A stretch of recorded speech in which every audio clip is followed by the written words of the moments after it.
I do briefly want to talk about alcohol and consent because this is a particularly tricky issue. Oftentimes people will ask us in our office, well, can two people who are drunk have sex consensually? Can they? Yes. Well, I always like to ask the question this way. Have two people who were drunk ever had consensual sex? Yes. Okay, so yes, it's possible. But here's the problem when alcohol is involved. Can a person drink too much alcohol to a point where they're unable to make those decisions? Yes. Can a person have had that much alcohol in their system and they don't realize that they're that drunk?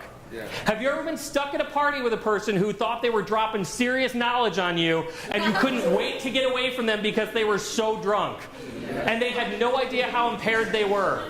This is the problem. This is precisely the problem, that you can get to a point of impairment where you are not able to make decisions and still be walking around talking and engaging with people. You also do not know how much alcohol that person had before they came and interacted with you. You don't know what their tolerance is. You don't know what medications they're on. The problem is I cannot actually tell you what is a safe or unsafe amount of alcohol for a person to have and still be able to consent. The best choice you can make, with new partners especially, is being sober, is not drinking, okay? Or not using drugs, because when you do that, it makes it very difficult to identify whether a person's impaired. If you're going to use drugs and alcohol, my hope is you won't do too much, especially if you're under 21, right? Because nobody does that.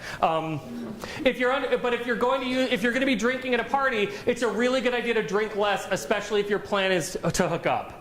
And again, there's no problem. It's not good or bad to hook up, but understanding that alcohol adds an element of responsibility and risk associated with that behavior. So the best choice you can make, especially with new partners, is to not drink or drink way less, but understand that when alcohol is involved, it is much more difficult to tell if somebody's impaired, and you have a greater responsibility to get and give consent in those moments. Does that make sense?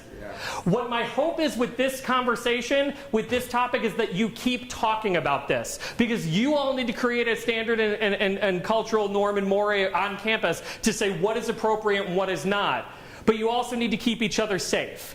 And one of the things related to alcohol that we're also worried about is making sure you're taking care of each other.